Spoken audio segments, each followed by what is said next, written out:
യഹോവയുടെ ശബ്ദം മരുഭൂമിയെ നടുക്കുന്നു, യഹോവ കാദേശ് മരുവിനെ നടുക്കുന്നു. വളരെ പരിചിതമായ തിരുവെടുത്ത വേദപുസ്തകത്തിലെ പ്രധാനപ്പെട്ട 66 പുസ്തകങ്ങളിൽ പ്രധാനപ്പെട്ട ഒരു പുസ്തകമാണ് സങ്കീർത്തനം. ആ സങ്കീർത്തനത്തെ തന്നെ 5 പുസ്തകങ്ങളായിട്ടാണ് നമ്മൾ തരംതിരിച്ച് പഠിക്കുന്നത്. അതില് ഈ സങ്കീർത്തനം ഇതിന് വളരെ പ്രാധാന്യമാണ് ദൈവത്തിന്റെ മകത്ത്. ഇപ്പൊ പുതിയ ഉപദേശക്കാര് പറയുന്നത് സങ്കീർത്തനമൊന്നും വായിക്കരുത്, വെളിവില്ലതാ, സങ്കീർത്തനമൊന്നും വായിക്കുകയേ ചെയ്യരുത്. ഇപ്പൊ നമ്മുടെ ഇടയിൽ ചില ആൾക്കാർക്ക് വെളിവുകേട് വന്നു തുടങ്ങി. ആരോ ഒരിക്കൽ ഒരുത്തൻ ചോദിച്ചെന്നാ പറയുന്നത്, ഇതെല്ലാം കൂടെ ഒന്നിച്ച് കുത്തിക്കെട്ടിയതാരാണ്? ഏതാ? പഴയ നിയമവും പുതിയ നിയമവും ഒന്നിച്ച് കുത്തിക്കെട്ടിയതാ. ഞാൻ പറഞ്ഞവരെ ഒന്നും കുത്തിക്കെട്ടാതിരിക്കട്ടെ. സ്തോത്രം. അറിവില്ലാത്ത കൊണ്ടായി വിളിച്ചു പോകുന്നത്.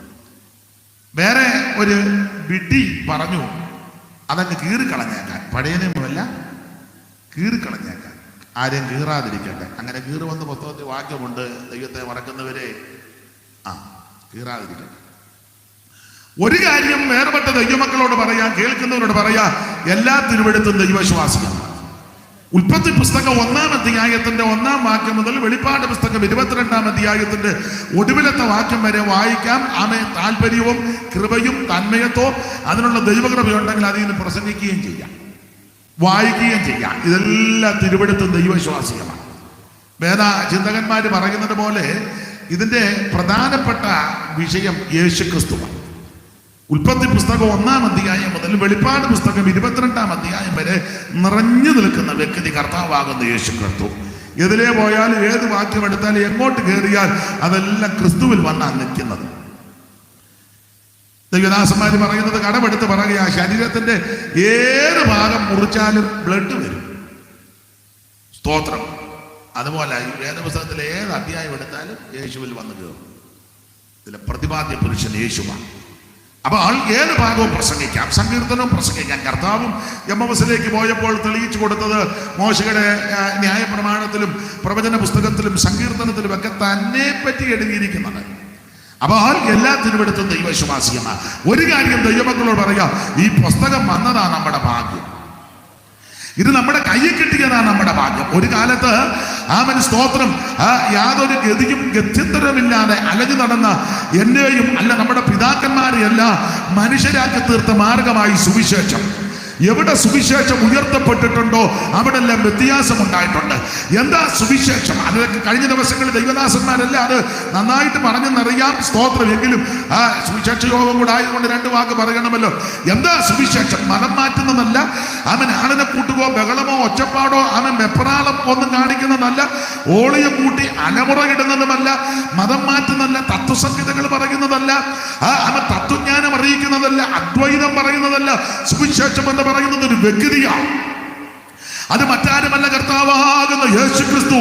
മനുഷ്യവർഗത്തിന്റെ പാപത്തിന്റെ പരിഹാരത്തിന് സ്വർഗമഹിമകൾ വെടിഞ്ഞ് ഇഹലോകത്തിലേക്ക് ഇറങ്ങി വന്ന നസറയനാകുന്ന യേശുക്രിസ്തു. പൗലോസ് വളരെ സ്പഷ്ടമായിട്ട് പറഞ്ഞു, ദാവീദിന്റെ സന്തതിയായി ജനിച്ച് മരിച്ച് അടക്കപ്പെട്ട് ഉയർത്തെഴുന്നേറ്റ യേശുക്രിസ്തുവിനെ ഓർത്തുകൊള്ളുവീൻ. അതാകുന്നു ഞങ്ങളുടെ സുവിശേഷം. ആ സുവിശേഷം എവിടെയും പറയാം, ആരോടും പറയാം, എവിടെയും പറയാൻ കൊള്ളാവുന്നത് സുവിശേഷമുണ്ട്. സ്തോത്രം. പ്രസംഗകരൊക്കെ പറയുന്നത് കടമെടുക്കുക. ഇതിന് നല്ല വാർത്ത എന്നാ, സദ്വർത്തമാനം, നല്ല വാർത്ത. ഇംഗ്ലീഷിൽ എന്തുവാ?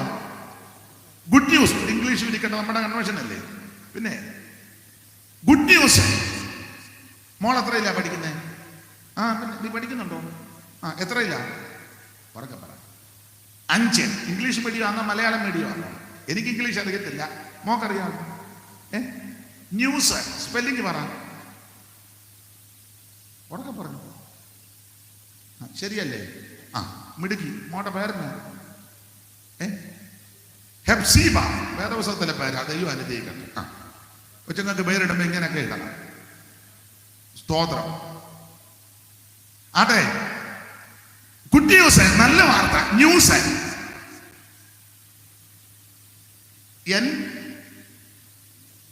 എനിക്ക് ഇംഗ്ലീഷ് അറിയത്തില്ല, നിങ്ങൾ പറഞ്ഞതാണ്. NEW.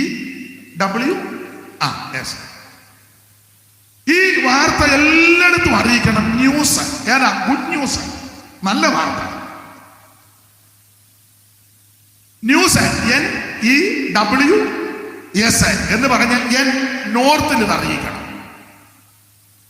ഈ ഈസ്റ്റിലും ഇത് അറിയിക്കണം, W വെസ്റ്റിലും ഇത് അറിയിക്കണം, S സൗത്തിൽ എന്ന് പറഞ്ഞാൽ തെക്കും കിഴക്കും വടക്കും പടിഞ്ഞാറും അറിയിക്കാൻ പറ്റിയ ഒന്നേ ഉള്ളൂ, അത് സുവിശേഷം മാത്രമാണ്. നരവാദികളെ നരസ്നേഹികളാം ഉത്തമ സോദരനാകും,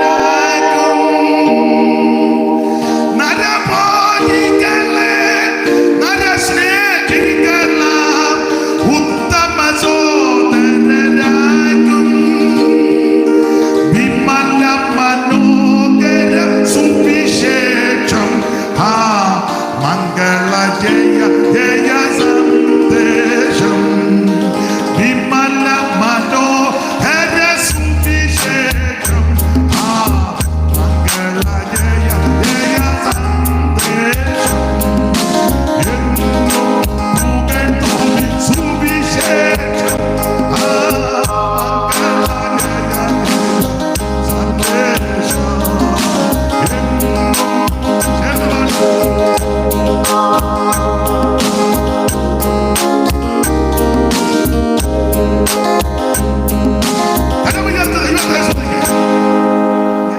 ഇന്ന് പാട്ടെല്ലാം അങ്ങ് വെട്ടി ചുരുക്കുക, മൊത്തം പാടുകയല്ല, ഈരണ്ട് ഇടയ്ക്കിടയ്ക്ക് സമയമില്ലാത്തതുകൊണ്ടാണ്. അത് നിങ്ങളുടെ കുഴപ്പമല്ല, കുഴപ്പം എൻ്റെ തന്നെ. അപ്പൊ അതുകൊണ്ട് ഏറ്റവും നല്ല വാർത്ത അത് സുവിശേഷമാണ്. എവിടെ പറയാൻ കൊള്ളാവുന്ന വാർത്ത സുവിശേഷം. ഓടിച്ചു പറയാം, ഈ സുവിശേഷം വന്നതാണ് നമ്മുടെ മട്ടും സ്ഥിതി മാറിയത്. അതെ, എല്ലായിടത്തും പറയുന്നതാ, ഒന്നുകൂടെ അങ്ങ് പറഞ്ഞേക്കാം. എല്ലാം പറഞ്ഞിട്ട് തന്നെ ആൾക്കാർ പിന്നെ ഗുണമാകുന്നില്ലല്ലോ. എല്ലായിടത്തും പറയുന്നതാ. ഒരു കാലത്ത് ഒരു 100 കൊല്ലം മുമ്പ് ഈ മുണ്ടക്കയത്തെ റോഡിൽ കൂടാന്നേലും മറ്റേത് പെരുവഴി കൂടാന്നേലും ആ സാധുവർഗക്കാർക്ക് അധകൃതരാകുന്ന താഴേക്കിടയിൽപ്പെട്ട ആൾക്കാർക്ക് ഇതുപോലെ വെള്ളത്തുണി ഒന്നും കൊടുത്തുകൊണ്ട് നടക്കാനൊക്കെയല്ല, ഒക്കത്തില്ല. നിങ്ങളുടെ കാര്യം പറയുന്നില്ല, എൻ്റെ വല്യപ്പൻ്റെ അപ്പന് ഇതുപോലെ വെള്ളത്തുണി എടുത്തുകൊണ്ട് റോഡിൽ കൂടെ നടക്കാനൊക്കെയല്ലായിരുന്നു, ഒക്കത്തില്ല. വെള്ളത്തുണി ഉണ്ടെങ്കിൽ കരി വാരി തേച്ചു വേണം കൊടുക്കാൻ, അല്ല ചെളി വാരി തേക്കണം, അതൊക്കെ അവരുടുക്കും, വേറെ ആൾക്കത് സാധ്യമല്ല. അപ്പൊ ഒറ്റ വാക്ക് പറഞ്ഞാൽ വീറും വൃത്തിയായിട്ട് അന്തസ്സായിട്ട് ഇപ്പം യാത്ര ചെയ്യാനും വസ്ത്രം ധരിക്കാനും ഇടയാക്കിയത് സുവിശേഷം വന്നതുകൊണ്ടാണ്. ഒരു സായിപ്പ് വണ്ടിയെ പോകുമ്പോൾ ഒരു കണ്ടത്തിൽ കാളയുടെ കൂടെ ഒരു മനുഷ്യനെ കൂടെ വെച്ച് കൂട്ടി കൂടുന്നു. ഇങ്ങനെ വശത്ത് കാള, അപ്പുറം ഒരു മനുഷ്യൻ. സായിപ്പ് വണ്ടി നിർത്തുന്നത് സായിപ്പന്മാരുള്ള സമയമാണ്, ഇപ്പോഴും ഉണ്ട്. അപ്പൊ അന്ന് മിഷണറിമാര് സായിപ്പ് വണ്ടി നിർത്തി മാടോട് ചേർത്ത് മനുഷ്യനെ വെച്ച് കണ്ട ഒഴുക. സായിപ്പ് വണ്ടി നിർത്തി വെച്ച് പറഞ്ഞ കന്നിന്റെ ഇപ്പുറം നിൽക്കുന്ന മനുഷ്യനെ ഇനി വിളിച്ചോണ്ട് വരാൻ പറഞ്ഞു. ആ മനുഷ്യനെ പിടിച്ച് കരക്ക് കയറ്റി സായിപ്പ് തന്റെ വണ്ടിയെ ബംഗ്ലാവിൽ കൊണ്ടുപോയി തേച്ചു കുളിപ്പിച്ചു, ഭക്ഷണം കൊടുത്തു, എഴുത്തും വായനയും പഠിപ്പിച്ചു, സുവിശേഷം ചൊല്ലി കേൾപ്പിച്ചു. ആ മനുഷ്യൻ എന്റെ ഭാഷ പറഞ്ഞ മനുഷ്യനായി തീർന്നു. സ്തോത്രം. അപ്പൊ പണ്ട് കാലത്ത് ഇതിനൊക്കെ ആ മനുഷ്യനെ ഉപയോഗിക്കുന്നത് അടിമക്കച്ചവടമുള്ള കാലമല്ലേ. ആശാൻ അതുകൊണ്ടാണ് പണ്ട് പാടി, മറ്റുള്ളവർക്കായി ഉഴാനും നടുവാനും കറ്റ കൊയ്യാനും മെതിക്കുവാനും, മറ്റുള്ളവർക്കായി ഉഴാനും നടുവാനും. നമുക്ക് ഇതിൽ നല്ലത് ഇതാണ് എനിക്ക് തോന്നുന്നത്. എന്നാ ഇതാ കുറച്ചുകൂടെ നല്ലതെന്ന് എനിക്ക് തോന്നുന്നു. മറ്റുള്ളവർക്കായി ഉഴാനും നടുവാനും കറ്റ കൊയ്യാനും മെതിക്കുവാനും, പറ്റുമി കൂട്ടർ ഇരുകാലി മാടുകൾ മറ്റു കൃഷിപ്പണി ചെയ്യുവാനും, പറ്റും ഈ കൂട്ടർ ഇരുകാലി മാടുകൾ മറ്റു കൃഷിപ്പണി ചെയ്യുവാനും. അപ്പോൾ ഉടാനും നടാനും കൃഷിപ്പണി ചെയ്യാനും കന്നുകാലിയെ പോലെ മനുഷ്യനെ ഉപയോഗിച്ച കാലമുണ്ട്. ആ കാലത്ത് നിന്ന് മാറ്റം വരുത്തി മാന്യമായിട്ട് ജീവിക്കുവാനും അന്തസ്സായിട്ട് ദൈവത്തെ ഭജിക്കുവാനും എന്റെ ഭാഷ പറഞ്ഞ വഴി കൂടെ നടക്കാനൊക്കെ ഇടയാക്കിയത് സുവിശേഷം വന്നതുകൊണ്ടാണ്. അതിനൊന്നും ഇങ്ങനല്ല ഹല്ലേലൂയ പറയേണ്ടത്. എന്നാൽ ഈ 8 മണി കഴിഞ്ഞപ്പോൾ ഇത്രയും ഒപ്പിച്ചല്ലോ, വലിയ കാര്യം. മതി മതി മതി, സ്തോത്രം. അകത്തിന്ന് വരണം ഹല്ലേലൂയ. Price the Lord. അപ്പൊ പണ്ട് വെള്ളത്തുണി ഉടുക്കാൻ ഒക്കത്തില്ല. എന്നോടൊരുത്തൻ ചോദിച്ചു, എന്തിനാ ഇതിന് വേണ്ട തുണി? ഞാൻ പറഞ്ഞടാ, എൻ്റെ വല്യപ്പൻ്റെ അപ്പൻ്റെ തുണി ഉടുക്കാൻ ഒക്കുകയല്ല, അതിൻ്റെ എല്ലാം കൂടെ തീർത്താ ഞാൻ. പിന്നെ ഇത് 3 3 6 2 8 8 9 മീറ്റർ തുണിയുണ്ടെന്ന്. മോന് മനസ്സിലായി ഞാൻ പറഞ്ഞത്. യേശുവിന് രക്ഷിക്കപ്പെട്ടതാണോ? യേശുവിനെ അറിഞ്ഞോണം. മോൻ രക്ഷിക്കപ്പെട്ടതാണോ? ഇല്ല, ഇതെല്ലാം വെച്ചുകൊണ്ടിരിക്കുന്ന പുള്ളി. യേശുവിനെ അറിഞ്ഞോണം. ഇതെല്ലാം ചെയ്തേച്ച് നരകത്തിൽ പോകരുത്, സ്വർഗത്തിൽ പോണേ. യേശു മാത്രമാണ് രക്ഷകൻ, മറ്റൊരുത്തനും രക്ഷയില്ല. രക്ഷിക്കപ്പെടാൻ ഒറ്റ മാർഗം, ഒറ്റ വഴി, യേശു ക്രിസ്തു മാത്രം. Price the Lord. പണ്ട് കാലത്ത് ആശുപത്രി കയറ്റുക, ഇതൊക്കെ ഞാൻ എല്ലായിടത്തും പറയാനല്ല. ഈ കൊല്ലം ഇങ്ങോട്ട് ആദ്യം വന്നുകൊണ്ടാണ് ഇതൊന്നുകൂടെ അങ്ങ് പറയാനുള്ളത്. ആശുപത്രി ചെന്നാലേ ഡോക്ടർമാരുടെ ഇടയ്ക്ക് ഇരുന്ന് പരിശോധിക്കത്തില്ല, അയിത്തമല്ലേ. അങ്ങ് ദൂരെ മാറി നിൽക്കണം, വല്ല മരത്തിന്റെ ചോട്ടില്. മറ്റവരൊക്കെ അവർ പരിശോധിക്കും, അവരത് നന്നായിട്ട് അങ്ങ് പരിശോധിക്കും. പാവത്തങ്ങൾ ചെന്നൊന്നും അടുത്ത് വരത്തില്ല, അയിത്തമുള്ളതാ, ദൂരെ മാറി നിൽക്കണം. പിന്നെ അവർക്ക് കിട്ടുന്ന മരുന്നുമല്ല ഇവര് വേറെ വഴി കൂടെ വിൽക്കുകയും ചെയ്യും. അപ്പൊ നമ്മുടെ ഒരു അച്ചായൻ്റെ ഒരു പാട്ടെഴുതി ഇതെല്ലാം കൂടെ കണ്ടോണ്ട്. പാട്ടിങ്ങനെ, നല്ല നല്ല മരുന്നുകൾ മെല്ലമേ കരത്തിലാക്കി ചില്ലയില്ല കാച്ചവർക്കെടുത്തിടുന്നു. പാവത്തങ്ങൾക്ക് കിട്ടുന്ന മരുന്നാ, അത് അവന്മാര് വേറെ വിൽക്കും. വിറ്റേച്ച് ഇതുങ്ങൾക്ക് അല്ല വെള്ളം കലക്കി വെച്ചിരിക്കുക. അമ്മമാർ 10 കുടം കുപ്പിയായിട്ടായിരുന്നു, കുപ്പിക്കകത്ത് നിറച്ചങ്ങ് കൊടുക്കുക. അത് അവിടെ മുതൽ തള്ള കുടിക്കുക. ചിലതൊക്കെ രക്ഷപ്പെടും. അപ്പൊ നല്ല മരുന്നല്ല ഇവര് വേറെ വഴി കൂടെ വിൽക്കും. അത് കണ്ടോണ്ട് സുശീല ഭാഗവതർ എഴുതിയതാണ് ഇങ്ങനെ വന്നിട്ട് നമ്മുടെ ഒരപ്പച്ചനാ. നല്ല നല്ല മരുന്നുകൾ മെല്ലമേ കരത്തിലാക്കി ചില്ലയില്ല കാച്ചവർക്കെടുത്തിടുന്നു. ഒട്ടുകുപ്പായക്കാരെ കണ്ടാൽ ഒപ്പം പിടിച്ചിരുത്തി കുപ്പിയിലെ മരുന്നുകൾ കൊടുത്തിടുന്നു. ഒട്ടുകുപ്പായക്കാരെ കണ്ടാൽ ഒപ്പം പിടിച്ചിരുത്തി കുപ്പിയിലെ മരുന്നുകൾ കൊടുത്തിടുന്നു. സർക്കാർ ആശുപത്രികൾ ഈ വിധമായാൽ സാധുജനങ്ങൾ എന്തു ഗതി, വെറും ആകുലം തീർപ്പാൻ എന്തു വഴി. പിന്നെ വേറെ വരിയുണ്ട്, അതെല്ലാം പാടിയ അടിയുടെ പൂരമായിരിക്കും. പിന്നെ അവരുടെ പരിശോധനയുടെ വിധ, കെട്ടുപ്രായം തികയാത്ത തരുണിമൾ വന്നിടുമ്പോൾ ഒട്ടുമടി എഴുന്നേക്ക് പരിശോധിക്കും. അതാ അപ്പം പറഞ്ഞ മനസ്സിലായോ? മരുന്ന് കൊടുക്കുകയല്ല, പരിശോധിക്കത്തില്ല, അടുത്ത് ചെല്ലാനൊക്കത്തില്ല, ആയുധം. ഇതിനെല്ലാം മാറ്റം വരുത്തിയത് സുവിശേഷം വന്നത് കൊണ്ടാണ്. പള്ളിക്കൂടത്തിൽ കയറ്റുകയല്ലായിരുന്നു, വിദ്യ അഭ്യസിക്കാനൊക്കത്തില്ല. പള്ളിക്കൂടത്തിൽ ഒരു പെണ്ണിനെ ഇരുത്തിയെന്ന് പറഞ്ഞ് തീ വെച്ചു പള്ളിക്കൂടത്തിന്. ആ പെൺകുട്ടിയുടെ പേര് പഞ്ചമി എന്നാണ്, ചരിത്രം പഠിക്കുന്നവർക്കറിയാം. പള്ളിക്കൂടത്തിന് തീ വെച്ചു. കുമ്പനാട് അടുത്ത പുല്ലാട് വലിയ ഉണർവ് നടന്ന സ്ഥലമാണ്, പൂവത്തൂർ ഉണർവ്. പാഷ PM ഫിലിപ്പിന്റെ പിതാവ് പൊടിമലമത്താച്ചന്റെ കാലത്ത് വലിയ ഉണർവ് നടന്ന സ്ഥലമാണ് പുല്ലാട്, പൂവത്തൂര്. അതിനടുത്ത് ആ പുല്ലാട്. ആ പുല്ലാട് സ്കൂളിൽ ഒരു പയ്യനെ കൊണ്ട് സ്കൂളിലിരുത്തി. ആ പള്ളിക്കൂടത്തിന് തീ വെച്ചു. കാരണം അങ്ങനെയുള്ളവർ പഠിക്കാൻ ഒക്കത്തില്ല.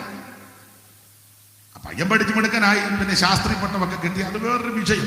അപ്പൊ ചുരുക്കി പറഞ്ഞാൽ ഇതിനെല്ലാം മാറ്റം വന്നത് ഈ സുവിശേഷം വന്നത് കൊണ്ടാണ്.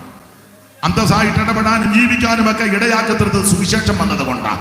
അതുകൊണ്ട് തന്നെ കേൾക്കുന്ന ദൈവമക്കളോട് പറയുക, ഏത് സ്ഥലത്തും എവിടെയും ഉയർത്തിക്കോണം സുവിശേഷം. ആരോടും പറഞ്ഞോണം സുവിശേഷം. പറയാൻ കൊള്ളാമെന്ന് തോന്നുകയുള്ളൂ സുവിശേഷം.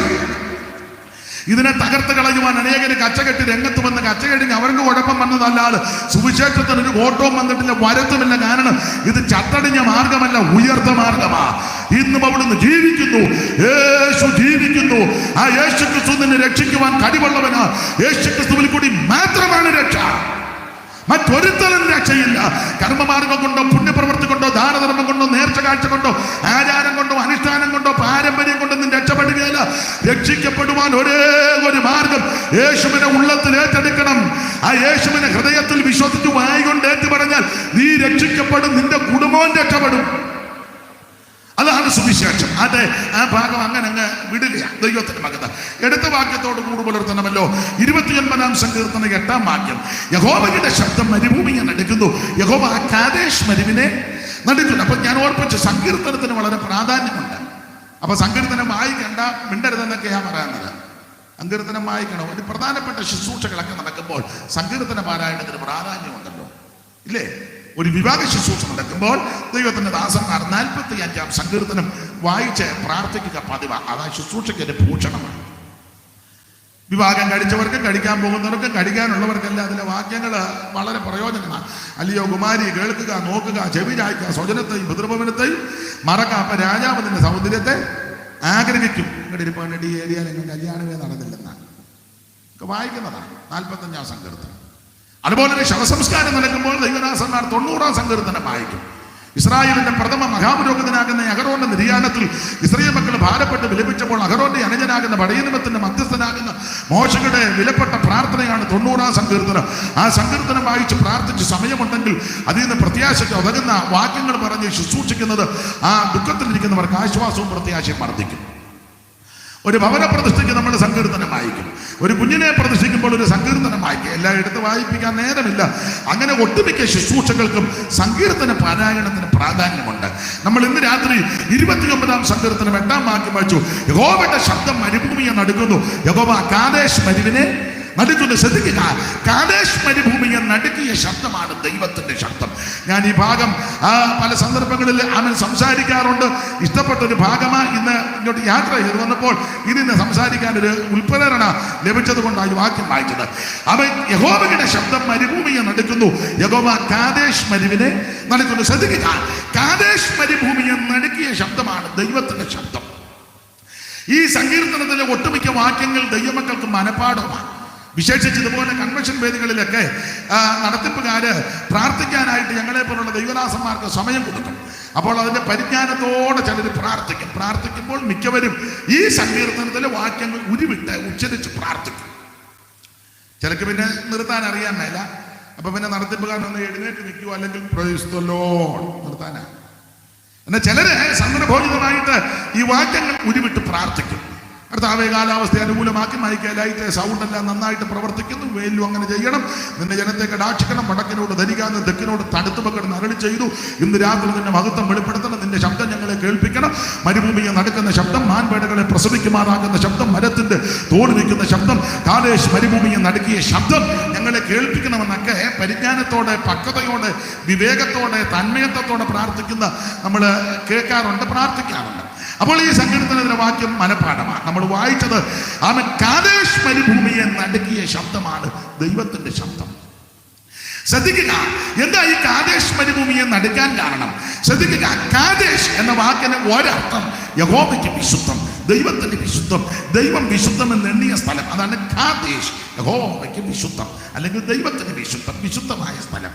എന്നാൽ ഈ കാദേശിന് പണ്ട് ഒരു പേരുണ്ടായിരുന്നു. അതിന്റെ പേര് ഏൽ മിഷ്പാത്ത് എന്ന. വായിച്ചേ, ഉൽപ്പത്തി പുസ്തകം 14-ാം അധ്യായത്തിന്റെ 6-ാമത്തെ വാക്യം. കാദേശിന്റെ പണ്ടത്തെ പേര് ഉൽപ്പത്തി 14-ന്റെ 6. വാക്യം ഒന്ന് വായിച്ചാട്ടെ കർത്തദാസനെ. ഉൽപ്പത്തി 14-ന്റെ 6.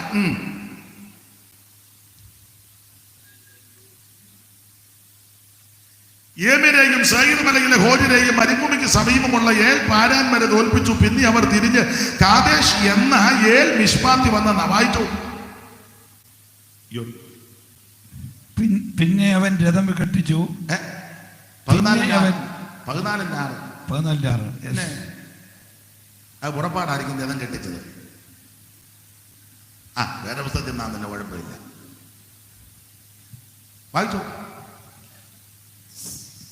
സേയീർ മലയിലെ ഹോരിയെയും മരുഭൂമിക്ക് സമീപമുള്ള ജൽപാരൻ വരെയും ഇരുട്ടാതാ ഇത്ര പിടിക്കാത്തത് വരെ തോൽപ്പിച്ചു.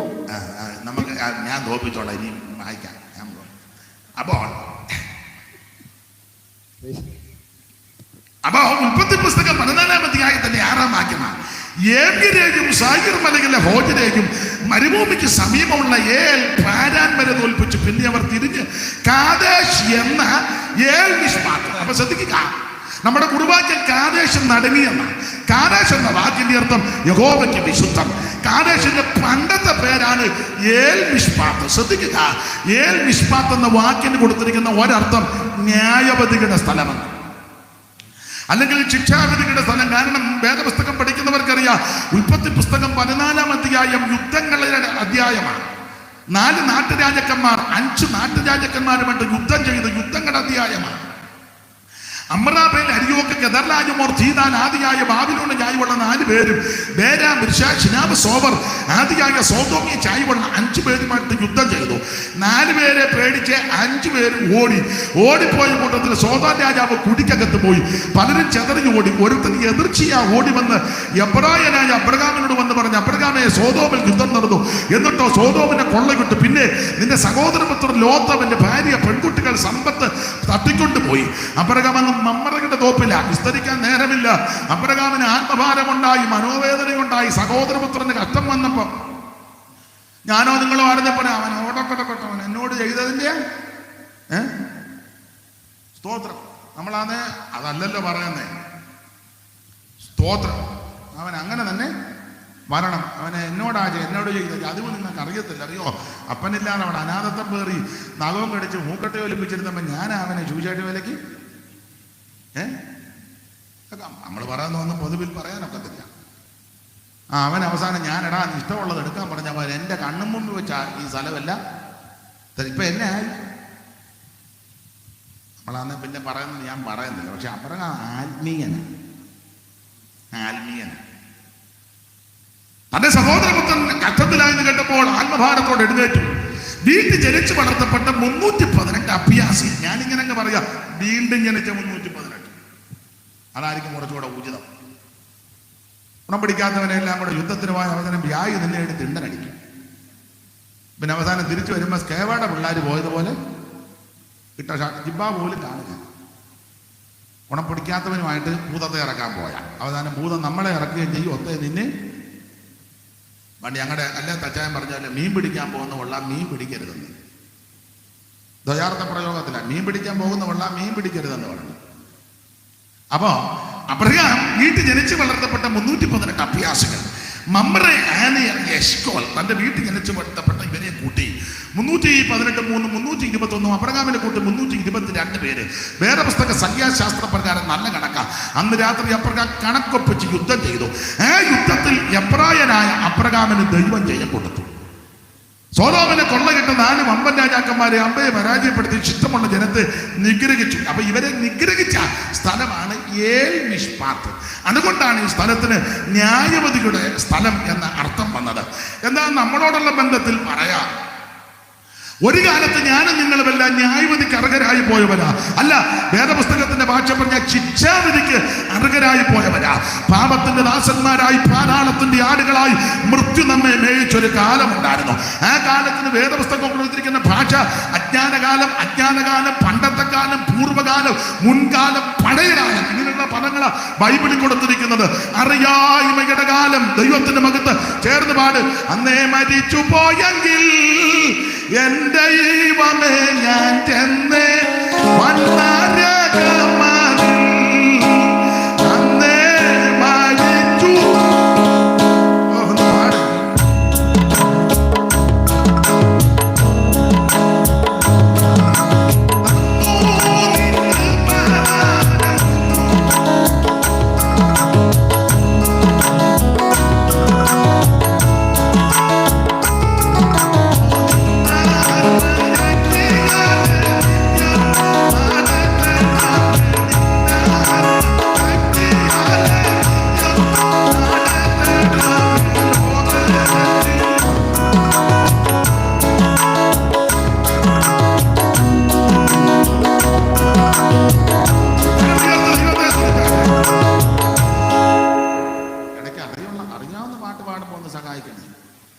അയാൾ തന്നെ കിടന്ന് കുഴയട്ടെന്ന് ചിന്തിക്കരുത്. പിന്നെ അപ്പൊ ശ്രദ്ധിക്കുക. അപ്പോൾ ഈ അജ്ഞാനകാലം, പണ്ടത്തെ കാലം, അതാണ് ഏൽ മിഷ്പാത്ത്, ന്യായവിധിയുടെ സ്ഥലം. അപ്പൊ ഒരു കാലത്ത് പാപത്തിന്റെ ദാസന്മാരായി, പാതാളത്തിന്റെ ആടുകളായി മൃത്യു നമ്മെ മേയിച്ചൊരു കാലമുണ്ടായിരുന്നു. ഒരു കണ്ണിന് പോലും ദയ തോന്നാതെ എല്ലാവരും വെറുക്കപ്പെട്ട് തള്ളപ്പെട്ട് നിരാശയുടെ അടിത്തൊട്ടിൽ അവൻ മരണഭീതികൾ, ചിത്തപ്രഭങ്ങൾ, ആകുലചിന്തങ്ങൾ, മാറാരോഗങ്ങൾ, തീരാ പുകവലി, ലഹരി പദാർത്ഥം, ആർക്കും നമ്മളെ രക്ഷിക്കുവാൻ കഴിവില്ലാതെ ആത്മഹത്യയുടെ വക്ക് വരെ കണ്ടവരുണ്ട്, കയറെടുത്തവരുണ്ട്, വിഷമെടുത്തവരുണ്ട്. ഇവിടെ റെയിൽവേ പാളം ഇല്ലെങ്കിൽ ഉള്ളെടുത്ത് പോയി അവൻ പാളത്തെ തലവെക്കാൻ ചിന്തിച്ചവരുണ്ട്, നാട് വിടാൻ ഇറങ്ങിയവരുണ്ട്, കുടുംബം നശിച്ചെന്ന് ചിന്തിച്ചവരുണ്ട്. എന്നാൽ ആ കാര്യത്തിൽ നിന്ന് യേശു നിന്നെ രക്ഷിച്ചു. കാൽവറിയിലെ സ്നേഹം നിന്നെ തേടിയെത്തി. അവൻ കാൽവറിയിലെ മഹാസ്നേഹം നിന്നെ തേടിയെത്തി. നിന്റെ അധപ്പതനം മാറ്റി, അന്ധകാരം മാറ്റി, കെടുമതികൾ മാറ്റി, ക്ലേശങ്ങൾ മാറ്റി, അവ സകല ക്ലേശങ്ങളും നീക്കി ദൈവം നിന്നെ രക്ഷിച്ചു. സങ്കീർത്തനകാരൻ പറയാൻ നാശകരമായ കൂടിയിൽ നിന്നും കുഴഞ്ഞ ജയത്തിൽ നിന്ന് അവിടെ തന്നെ കരകയറ്റി. മാത്രമാണോ എന്റെ ഗമനത്തെ സ്ഥിരമാക്കി. നേരത്തെ ലക്ഷ്യബോധം നഷ്ടപ്പെട്ടു പോയവന് എങ്ങോട്ട് പോകണം, എവിടെ പോകണം അത് ഒന്നും. അതുകൊണ്ട് തന്നെ എവിടെല്ലാം നമ്മൾ പോയി, ഗതിയില്ലാതെ എവിടെല്ലാം. ആരാണ്ട് പറഞ്ഞു ഉരുണ്ടാ മതി തങ്കമ്മേന്ന്. ഉരുണ്ടുരുണ്ട് തങ്കയുടെ ഊപ്പാട് വന്നു. അന്നേരം പറഞ്ഞ് ചെരുപ്പിടാറങ്ങ് നടക്കാം. നീട്ട് ആറിന്റെ പുറത്തൂടെ ചെരുപ്പിട്ടാ നടന്നാൽ ഇന്നാളാണ് നടക്കുന്ന കണ്ട് കാലല്ലേ കണ്ടല്ലേ ചുറ്റി. അന്നേരം വയ്യ, പുള്ളിക്ക് വയ്യ, പുള്ളിയും പോവാ.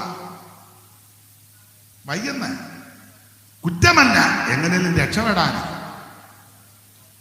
അന്നേരം പറഞ്ഞു ഇന്ന ഇന്ന സാധനങ്ങളെല്ലാം കൂടെ കൊണ്ട് തിരുമുൽക്കാഴ്ച വെച്ചാൽ മതി, രക്ഷപ്പെടും.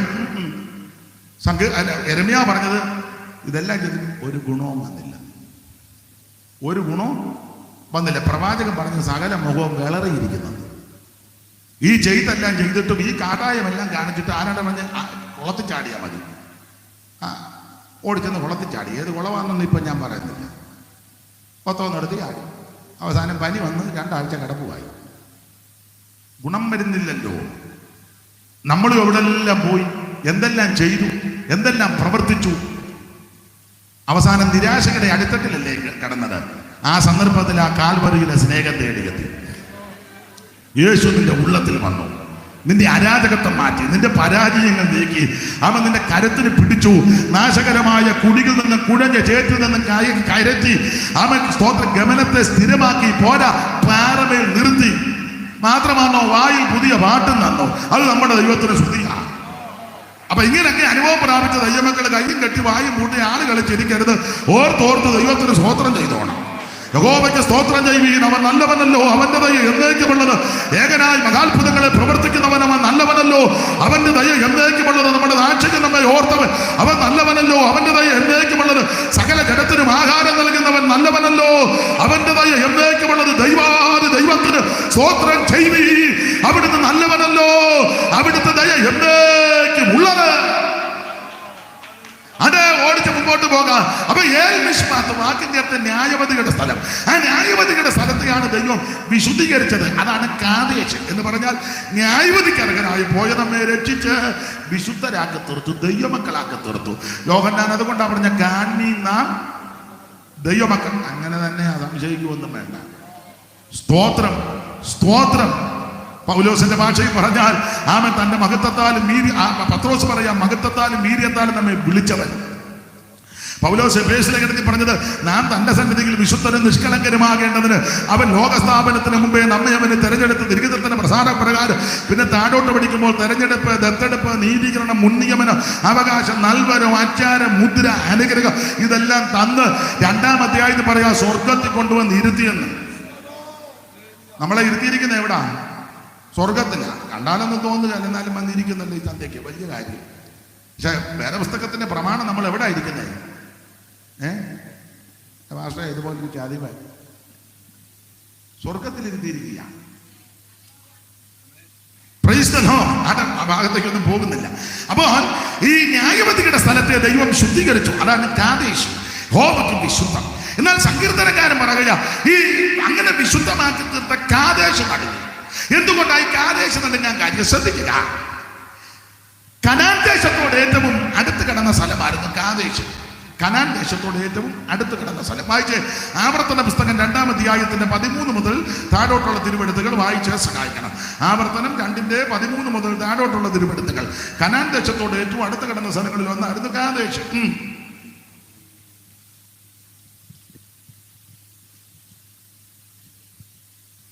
ഇപ്പോൾ എഴുന്നേറ്റ സേരത്തോട് കടപ്പനെന്ന് കൽപ്പിച്ചതുപോലെ നാം സേരത്തോട് കടന്നിരിക്കുന്നു. നാം കാദേശ് പറയുന്നത് പുറപ്പെട്ടത് മുതൽ സേരത്തോട് കടക്കും വരെയുള്ള കാലം 38 സംവത്സരമായിരുന്നു. അതിനിടയിൽ യോദ്ധാക്കളാകുന്ന തലമുറയൊക്കെയും യഹോവ അവരോട് സത്യം ചെയ്തതുപോലെ പാളയത്തിൽ നിന്ന് മുടിഞ്ഞുപോയവർ മുടിഞ്ഞു തീരുന്നത് വരെ അവരെ നശിപ്പിക്കുവാൻ യഹോവയുടെ കൈ അവർക്ക് പാളയത്തിൽ വിരോധമായെന്ന ഒന്ന് വായിച്ചോ.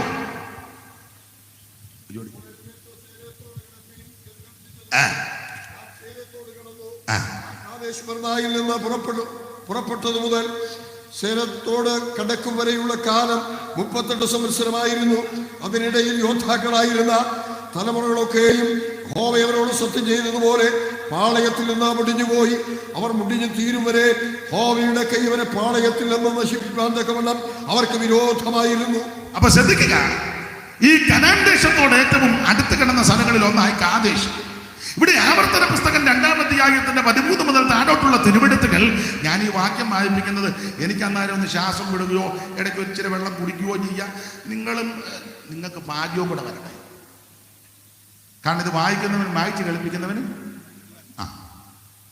നിങ്ങളിപ്പം പറയാം ഞങ്ങൾക്കുള്ള ഭാഗ്യമൊക്കെ മതി, പുതിയ ഭാഗ്യമൊന്നും അല്ല. ഈ സെൻട്രൽ കൺവെൻഷൻ ഇച്ചിരി ഭാഗ്യം വരട്ടെ. സ്തോത്രം. അപ്പോൾ ഇവിടെ ആവർത്തനം 2:13 മുതൽ പറയുക, ഇപ്പോൾ എഴുന്നേറ്റ് സേരത്തോട് കടപ്പനെന്ന് കൽപ്പിച്ചതുപോലെ നാം സേരത്തോട് കടന്നിരിക്കുന്നു. നാം കാദേശ് പട്ടണത്തിൽ പുറപ്പെട്ടത് മുതൽ സേരത്തോട് കടക്കം വരെയുള്ള കാലം 38 സംവത്സരം. അതിനിടയിൽ എന്ന് പറഞ്ഞാൽ 38 കൊല്ലത്തിനിടയിൽ യോദ്ധാക്കളാകുന്ന തലമുറയൊക്കെയും യഹോവ അവരോട് സത്യം ചെയ്തതുപോലെ പാളയത്തിൽ നിന്ന് മുടിഞ്ഞു പോയെന്നത് പറയാൻ പേടിയാ. പക്ഷെ പുസ്തകത്തിൽ എഴുതിയിരിക്കുന്നതുകൊണ്ട് പറയാതിരിക്കാൻ ഒക്കത്തില്ല. 2 പ്രാവശ്യം മുടിഞ്ഞെന്നാണ് എഴുതിയേക്കുന്നത്. അപ്പൊ ശ്രദ്ധിക്കുക, ദൈവ സത്യം ചെയ്തതുപോലെ പാളയത്തിൽ നിന്ന് മുടിഞ്ഞെന്നാണ്. ശ്രദ്ധിക്കണേ, ഓർപ്പിച്ചല്ലോ, കനാൻ ദേശത്തോട് ഏറ്റവും അടുത്ത് കിടന്ന സ്ഥലമാണ് കാദേശ്. നമുക്കറിയാം കനാൻ ദേശം ഉലകത്തിലെ ഏറ്റവും നമ്പർ 1 സ്ഥലമാണ്. ഏതൻ പർദീസ കഴിഞ്ഞാൽ, ഏതൻ തോട്ടം കഴിഞ്ഞാൽ പിന്നെ ഏറ്റവും മെച്ചപ്പെട്ട സ്ഥലമാണ് ഈ കനാൻ നാട്. കനാൻ നാടിന് പല പേരുകളാണ്. നിങ്ങൾക്കറിയാം, കനാൻ നാട്, പലസ്തീന, എബ്രായരുടെ ദേശം, വാഗ്ദത്ത നാട്, വിശുദ്ധ നാട്, മനോഹര ദേശം, ഇങ്ങനെ പല പേരുകളുണ്ട്.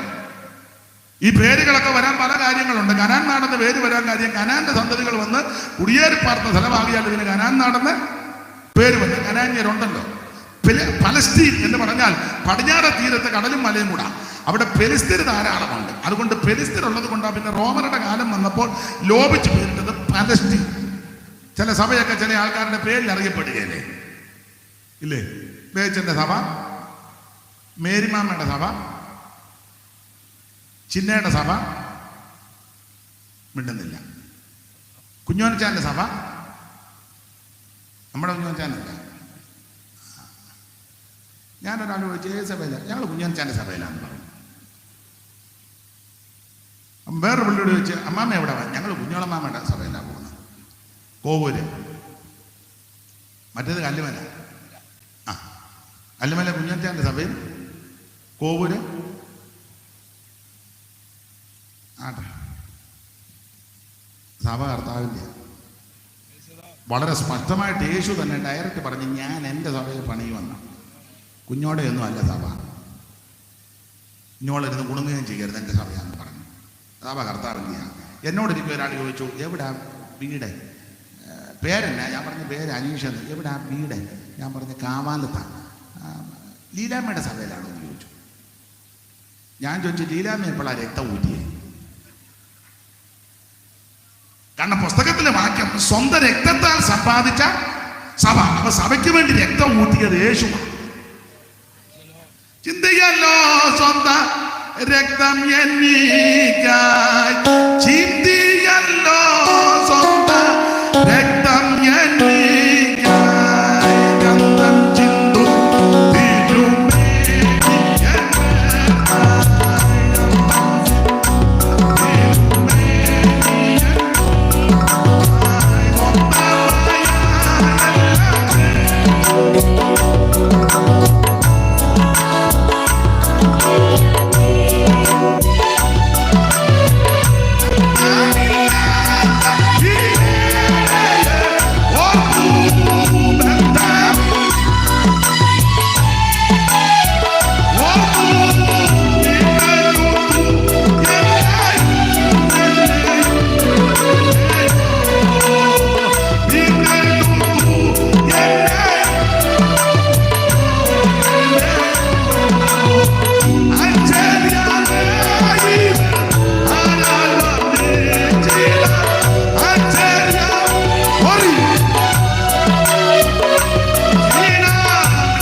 സഭയ്ക്ക് വേണ്ടി രക്തമൂറ്റിയവൻ യേശുവാ. അവിടുത്തെ പരിശുദ്ധ രക്തം, നിർമ്മല രക്തം, വിലയേറിയ രക്തം. അപ്പൊ സഭ കർത്താവിന്റെ ആട്ടെ. എന്നാൽ ഈ അങ്ങനെയുള്ള ആൾക്കാരൊക്കെ ഈ പേരുകളുള്ള അവിടെ സഭയെ കൂടുന്നത് കൊണ്ടാ അവരുടെ പേര് പറഞ്ഞ് ഈ സഭയുടെ പേര് പറയുന്നത്. അതവിടെ നിൽക്കട്ടെ. അപ്പൊ കനാൻ നാട്, പലസ്തീൻ, എബ്രായരുടെ ദേശം, വാഗ്ദത്ത നാട്, അതിനെ എല്ലാം വിവരിക്കുന്നില്ല, നിങ്ങൾക്കറിയാം. എല്ലാം കൊണ്ട് നല്ല സുന്ദര സുലഭമായ നല്ല സ്ഥലമായിരുന്നു കനാൻ ദേശം. 4 അതിരുകളാ. കിഴക്ക് ബാശാൻ പർവ്വതം, വടക്ക് ലെബനോൻ പർവ്വതം, തെക്ക് മിസ്രയീം തോട്, പടിഞ്ഞാറ് കടലും മലയും കൂടെ 4 അതിരുകളാ. അതൊക്കെ പുസ്തകത്തിൽ വാക്യങ്ങളുണ്ട്, നിങ്ങൾക്കറിയാം. എല്ലാം കൊണ്ടും നല്ല സ്ഥലം. എന്തുവാ ഈ കനാന്റെ പ്രത്യേകത? ഒരു വാക്യം വായിച്ചോ, ഒത്തിരി വാക്യങ്ങളുണ്ട്. ആവർത്തന പുസ്തകം 10-ാം അധ്യായത്തിന്റെ 11-ഉം 12-ഉം വായിക്കണം. 16-ാം സങ്കീർത്തനത്തിൽ നിന്ന് വാക്യം വായിക്കേണ്ടതുണ്ട്. 106-ാം സങ്കീർത്തനം 23 വായിക്കേണ്ടതുണ്ട്. പിന്നെ പുറപ്പാട് പുസ്തകം 3-7 വായിക്കേണ്ടതുണ്ട്. ആവർത്തന പുസ്തകം 1-ാം അധ്യായത്തിൽ നിന്ന് വായിക്കണം. പക്ഷെ അതെല്ലാം വായിക്കാൻ നേരമില്ല. അതുകൊണ്ട് ഒരു വാക്യം ഇപ്പം വായിച്ചു, എല്ലാം വായിച്ചാൽ നമുക്കിന്ന് പോയി പറ്റുണ്ടാകുകയില്ല. അതുകൊണ്ട് ആവർത്തന പുസ്തകം 8-ാം അധ്യായത്തിന്റെ 7 മുതലുള്ള വാക്യം വായിച്ചു. കനാൻ നാടിന്റെ പ്രത്യേകത. ആവർത്തനം 8-7. ദൈവദാസൻ വായിച്ചു തന്നാട്ടെ. ആവർത്തനം 8-7 മുതൽ.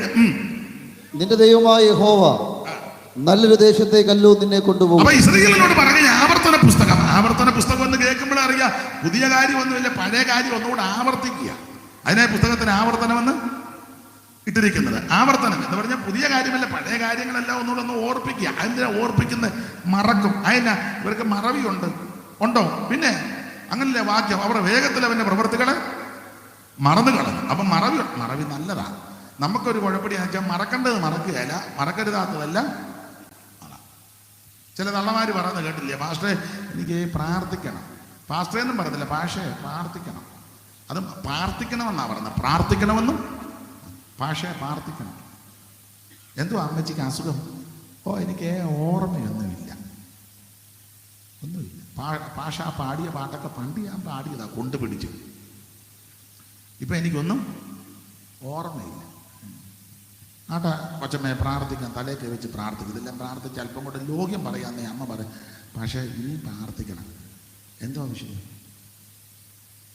അവളെൻ്റെ മരുമകളാണ്. എന്നാ പറ്റും? ഇങ്ങനൊരു സാധനം എന്നാ പറ്റി കൊച്ചം?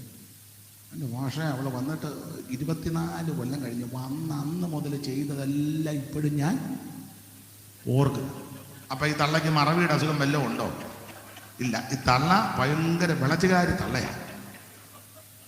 അല്ല, ന്യായമല്ലേ?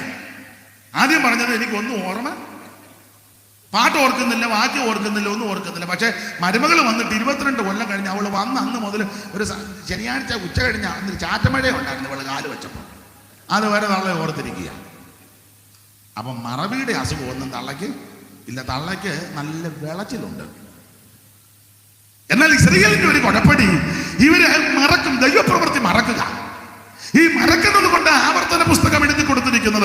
ആവർത്തനത്തിലെ വാക്യങ്ങളൊക്കെ നിങ്ങൾ ശ്രദ്ധിച്ചേ. പ്രയോഗം: ഇസ്രായേലെ കേൾക്കുക, ഇസ്രായേലെ ഓർക്കുക, ഇസ്രായേലെ മറക്കരുത്, ഇസ്രായേലെ ചെവിചായിക്കുക, ഇസ്രായേലെ ശ്രദ്ധ വെക്കുക, ഇസ്രായേലെ മറന്നു പോകരുത്, ഇസ്രായേലെ പൂർവ്വ ദിവസങ്ങൾ ഓർക്കുക, ഇസ്രായേലെ പണ്ടത്തെ സംവത്സരങ്ങൾ ഓർക്കുക, കേൾക്കുക, മറക്കരുത്.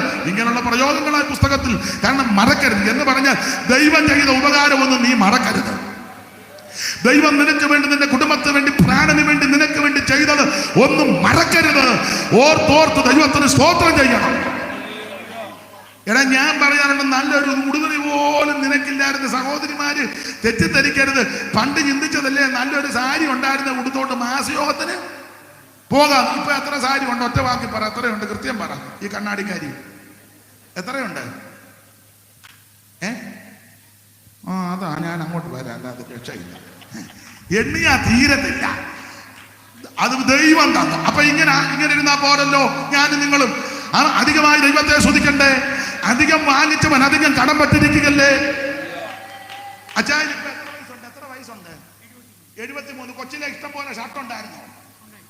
കൊച്ചിലെ എത്ര എണ്ണം ഉണ്ടായിരുന്നു? ഷാപ്പല്ലത്, ഷർട്ട്. ഷാപ്പിലെ കാര്യമാണ് പറയുന്നത്. സ്തോത്രം. ഷർട്ട് നമുക്ക് ഉടുതുണിക്ക് മറുതുണിയില്ലാഞ്ഞൊരു കാലം ഉണ്ടായിരുന്നു. കയറി കിടക്കാൻ നല്ല വീടില്ലായിരുന്നു. യാത്ര ചെയ്യാനൊരു സൈക്കിൾ പോലും ഇല്ലായിരുന്നു. എന്നാൽ ദൈവം നിന്നെ സ്ഥിതിക്ക് മാറ്റം വരുത്തി. ഉപകാരങ്ങൾ ഓർത്ത് സ്തോത്രം ചെയ്യ. ദൈവം നിനക്ക് ആയുസ് നൽകി, ആരോഗ്യം നൽകി, നന്മ നൽകി. കയ്യും കെട്ടി വായും കൂട്ടി ആളുകളെ ചിരിക്കാതെ അറിഞ്ഞു ദൈവത്തിന് സ്തോത്രം പറ. യഹോവയ്ക്ക് സ്തോത്രം ചെയ്യ്. ഉപകാരങ്ങൾ ഓർത്ത് സ്തോത്രം ചെയ്യ, സ്തോത്രം ചെയ്യ. ഹല്ലേലൂയ. കാത്തുകൃപകി കാലം മുഴുവൻ നീ കൈവിടാതെന്നെ കൺമണി പോലെ. കാത്തുകൃപകി കാലം മുഴുവൻ നീ കൈവിടാതെന്നെ കൺമണി പോലെ. കലങ്ങിയുള്ള തീരും നേരം, കലങ്ങിയുള്ള തീരും നേരം അരികിൽ വന്നേടി ആശ്വാസം അരികിൽ വന്നേടി.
ഒരുവനുണ്ട്. ആ നന്ദിയോടെ ദൈവത്തിന് മഹത്വം കൊടുക്കണം. അവിടെ മുമ്പോട്ട് പോകാം. ദൈവത്തിന് സ്തോത്രം. എല്ലാം കൊണ്ട് സുന്ദര സുലഭമായ നല്ല സ്ഥലമായിരുന്നു കനാൻ ദേശം. ഇവിടെ ആവർത്തന പുസ്തകം 8-ാം അധ്യായത്തിന്റെ 7 മുതൽ പറയുക, അല്ലയോ ഇസ്രായേലേ, നിന്റെ ദൈവമായ യഹോവ നല്ലൊരു ദേശത്തേക്കാണ് നിന്നെ കൊണ്ടുപോകുന്നത്. ആ ദേശത്തിന്റെ ഗുണഗണങ്ങളാ അത് താഴ്വരയിൽ മലയെന്നും പുറപ്പെടുന്ന നീരൊഴുക്കുകളും ഉറവകളും തടാകങ്ങളുമുള്ള ദേശം പോരാ. ഗോതമ്പും യവവും മുന്തിരിയും അത്തിയും മേദളമുള്ള ദേശം, ആ ഒലിവ് വൃക്ഷവും തേനുമുള്ള ദേശം. തീർന്നില്ല. അവൻ സ്തോത്രം. അതിനെ സുഭിക്ഷമായി ഒലിവ് വൃക്ഷവും തേനുമുള്ള ദേശം, സുഭിക്ഷമായിട്ട് ഉപജീവനം കഴിക്കാവുന്നതും ഒന്നിനും കുറവില്ലാത്തതുമായ ദേശം. പിന്നെ കല്ല് ഇരുമ്പായിരിക്കുന്നതും മലയിൽ താമരം വെട്ടിയെടുക്കുന്നതുമായ ദേശം. പിന്നെ അടുത്തത്, പിന്നെ നീ അടിച്ച് പെരുക്കി കണ്ടമാനമൊക്കെ അടിച്ച് പെരുക്കി പൊണ്ണിച്ച് കഴിയുമ്പം നിന്റെ ദൈവമായ യഹോവ നിനക്ക് തന്നിരിക്കുന്ന നല്ല ദേശത്തെക്കുറിച്ച് നീ അവന് സ്തോത്രം. അത്യാവശ്യ കാര്യമാണ്. ആമേൻ. ഈ കൃപ വന്നപ്പോൾ നീ വര പോലായിരുന്നു. ഞാനും നിങ്ങളും ഇപ്പൊ ഇരിക്കുന്ന കണ്ടില്ലേ? പിന്നെ എടാ 100 കിലോ ഉള്ളവൻ ഒരു 2.5 കിലോയുടെ സ്തോത്രം പറഞ്ഞു. പെട്ടിത്രാസ കേക്ക് ഇപ്പൊ നീ 88 കിലോ ഉണ്ട്, ഒരു 1/2 കിലോടത് പറ. ആക്കമനുസരിച്ചല്ലയോ? പിന്നെ ആക്കമനുസരിച്ച് വേണം ദൈവത്തെ മഹത്വപ്പെടുത്താൻ. Praise the Lord, praise the Lord.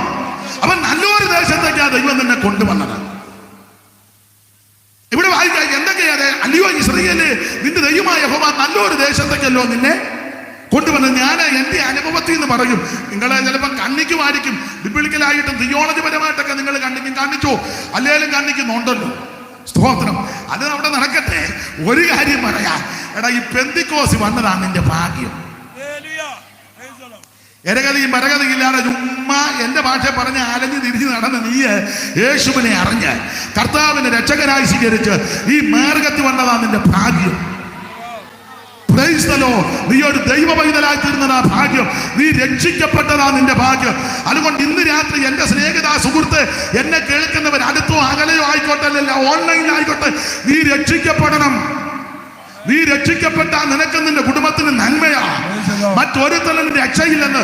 ഒരു പുണ്യാളനും രക്ഷിക്കത്തില്ല, ഒരു മധ്യസ്ഥനും രക്ഷിക്കത്തില്ല, മനുഷ്യൻ രക്ഷിക്കുകയല്ല, മൃഗം രക്ഷിക്കുകയല്ല, പ്രകൃതി ജരാചര ഇതൊന്നും നിന്നെ രക്ഷിക്കത്തില്ല. ഈ കാണുന്ന അരള് നിന്നെ രക്ഷിക്കുകയല്ല. ഈ വൃക്ഷജരാദികളും പക്ഷി മൃഗാദികളും ഭൂജര കേജര വസ്തുക്കൾ ഒന്നും നിന്നെ രക്ഷിക്കത്തില്ല. സൂര്യൻ നിന്നെ രക്ഷിക്കത്തില്ല, ചന്ദ്രൻ രക്ഷിക്കത്തില്ല, നക്ഷത്രം രക്ഷിക്കത്തില്ല. നിന്നെ രക്ഷിക്കാൻ കഴിവുള്ള ഒരുവനേ ഉള്ളൂ, നസറയനാകുന്ന യേശു. യേശുക്രിസ്തു മാത്രമേ ഏകരക്ഷകൻ. യേശുക്രിസ്തു ഏകദൈവം. യേശുക്രിസ്തു നിത്യദൈവം. യേശുക്രിസ്തു സത്യദൈവം. യേശുക്രിസ്തു ഏകരക്ഷകൻ. യേശുക്രിസ്തു ഏകമധ്യസ്ഥൻ. യേശുക്രിസ്തു ഏക പരിശുദ്ധൻ. അവൻ ദൈവം മാത്രമേ നിന്നെ രക്ഷിക്കൂ. ഇന്ന് രാത്രി ആ രക്ഷിതാവിന്റെ കരങ്ങളിൽ ഏൽപ്പിച്ചു കൊടുക്ക്. നിനക്ക് നിന്റെ കുടുംബത്തിന് നന്മയാ.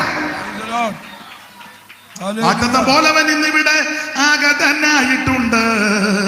ആകൃത്യമൊക്കെയും അനുതാപത്തോ ഏറ്റു പറയുമീ. വാട്ടത്തം പോലവൻ ഇന്നിവിടെ ആഗതനായിട്ടുണ്ട്.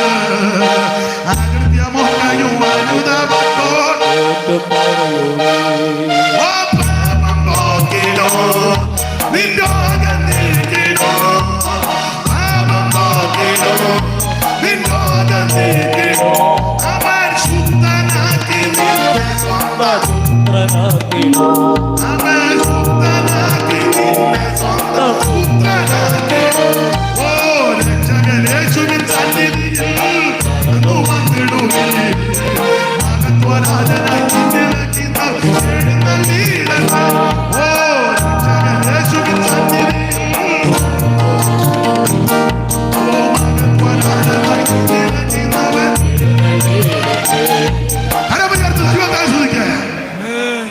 പ്രാരംഭത്തിലൊരു ചെറിയ പരിവക്കേടാണെങ്കിലും നിങ്ങളുടെ ഇരിപ്പും ഭാവവും ഒക്കെ കണ്ടപ്പോ എനിക്കിന്ന് പ്രസംഗം നിർത്താൻ തോന്നുന്നില്ല. പേടിക്കണ്ട. നാളെ ഒരാൾ പറഞ്ഞ അയാൾക്ക് ഒരു ബോധമുള്ളവനല്ല, പാതിരാത്രി വരെ അയാൾ പറയും. നോക്കട്ടെ, സ്തോത്രം.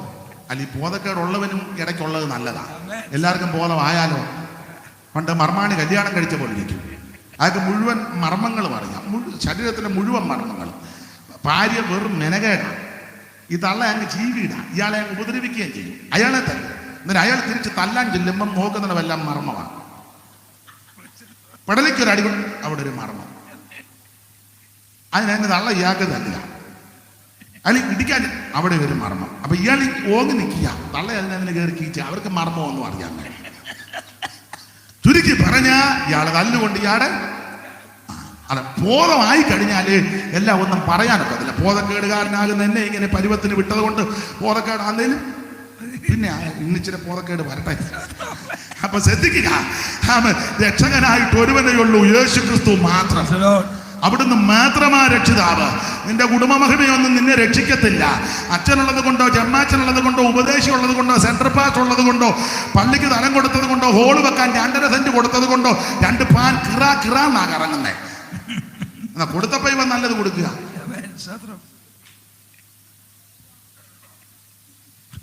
5 സെന്റ് സ്ഥലം അത് കൊടുത്ത ചീരാന്തിയെ കയറി ഇരിക്കുക, താഴെ ഇരിക്കത്തുമില്ല. ഇതുകൊണ്ടൊന്നും സ്വർഗത്തിൽ പോകുകയല്ല ബേബി. നീ സ്വർഗത്തിൽ പോകണമെങ്കിൽ യേശുവിനെ രക്ഷിതാവായി സ്വീകരിക്കണം. മറ്റൊരുത്തനിലും രക്ഷയിൽ യേശു മാത്രമാ രക്ഷകൻ. അതുകൊണ്ട് നല്ല തരത്തേക്കാണ് ദൈവം നിങ്ങളെ കൊണ്ടുവന്നത്. ഈ കൃപയിൽ വന്നതാണ് നമ്മുടെ ഭാഗ്യം. ഇതുവാ 2 പേരോട് വർത്താനം പറയുന്നത്. നമ്മളെ 2 പേര് എനിക്ക് ദോഷമാണ്. പ്രസംഗം കൊള്ളുകാലെന്നാണോ? നമ്മുടെ ആളാ. ദൈവത്തിന്റെ മഹത്വം. അപ്പൊ ശ്രദ്ധിക്കുക, അവൻ രക്ഷിതാവ് ഒരുവൻ മാത്രമേ ഉള്ളൂ, യേശു. അവൻ നല്ലൊരു സ്ഥലത്തേക്കാ ദൈവം നിന്നെ കൊണ്ടുവന്നത്.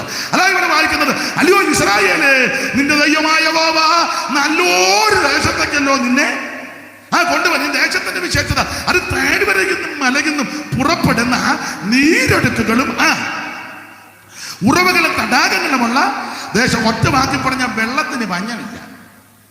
താഴെ വെള്ളമാ, മേളിൽ നിന്നും വെള്ളമാണ്. സ്തോത്രം. അങ്ങനെയാണല്ലോ ഉൽപ്പത്തി പുസ്തകം താഴത്തെ ഉറവേ മേളത്തെ ഉറവേ തുറന്നല്ലോ. ഇത് ക്രമീകരിച്ചപ്പോ തന്നെ ആ വെള്ളങ്ങൾക്ക് മീതെ ഒരു വിധാനം ഉണ്ടാക്കിയല്ലോ. എന്നിട്ട് മേളിലും വെള്ളം ഉണ്ടല്ലോ. അപ്പൊ ഇതെല്ലാം കൂടെ ചേർത്ത് പഠിച്ചാൽ വെള്ളത്തിന് പഞ്ഞമില്ലാത്ത സ്ഥലമാണ്. അതാ അവൻ ആവർത്തന പുസ്തകത്തിലുണ്ട്, നീ വിട്ടുപോകുന്ന മിസ്രയീം ദേശം പോലല്ല കനാൻ നാട്. ആ ദേശത്ത് നീ കാലുകൊണ്ട് നനയ്ക്കണമായിരുന്നു. കാല് തട്ടി നനയ്ക്കണമാണ്. ഇവിടുത്തെ ദേശം അങ്ങനല്ല. ആകാശത്ത് നിന്ന് പെയ്യുന്ന മഴവെള്ളം കുടിക്കുന്ന ദേശമാണ്. ഇഷ്ടം പോലെ വെള്ളമുണ്ട് കനാൻ നാട്ടിൽ. ഇതിന്റെ ആത്മീക അർത്ഥവും കൂടെ അങ്ങ് പറഞ്ഞ് വിട്ടേക്ക. ഇവിടെ വന്നാൽ ആരാധനയ്ക്ക് പഞ്ഞമൊന്നുമില്ല. നീ ആരാധിക്കാത്ത കുഴപ്പമുള്ളൂ. സ്തോത്രം. ഇവിടെ ആരാധനയ്ക്ക് നല്ല സ്വാതന്ത്ര്യമാ. നിനക്ക് നൃത്തം ചെയ്ത് ദൈവത്തെ ആരാധിക്കാം, ഉറക്ക ഹല്ലേലൂയ പാടാ, പ്രൈസ് ദി ലോർഡ് പറയാൻ, കൈയടിക്കാം, മേപ്പോട്ട് കീപ്പോട്ട് ചാടാ. അങ്ങനെ ആരും നിന്നെ ഒന്നും പറയത്തില്ല. പരിജ്ഞാനം വേണമെന്നേ ഉള്ളൂ. ഇവിടെ ആരാധനയ്ക്ക് ഒരു കുറവുമില്ല. പക്ഷെ മറ്റു സ്ഥലങ്ങളിലൊക്കെ അവര് ഇങ്ങനെ നോക്കി കാര്യങ്ങൾ വിചാരിച്ച് കുറച്ച് കഴിഞ്ഞ് അവര് ഇങ്ങനെ നിന്ന് കാര്യങ്ങൾ ചെയ്യുമ്പോൾ നീ എങ്ങാനും ഉണർന്നത് ഗ്ലോറി എന്ന് പറഞ്ഞ ഇങ്ങനെ നിന്ന പുള്ളി നേരെ നോക്കും. ആരാടാ ഇതിനകത്ത് കയറി ഉണ്ടാനൊക്കെയല്ല.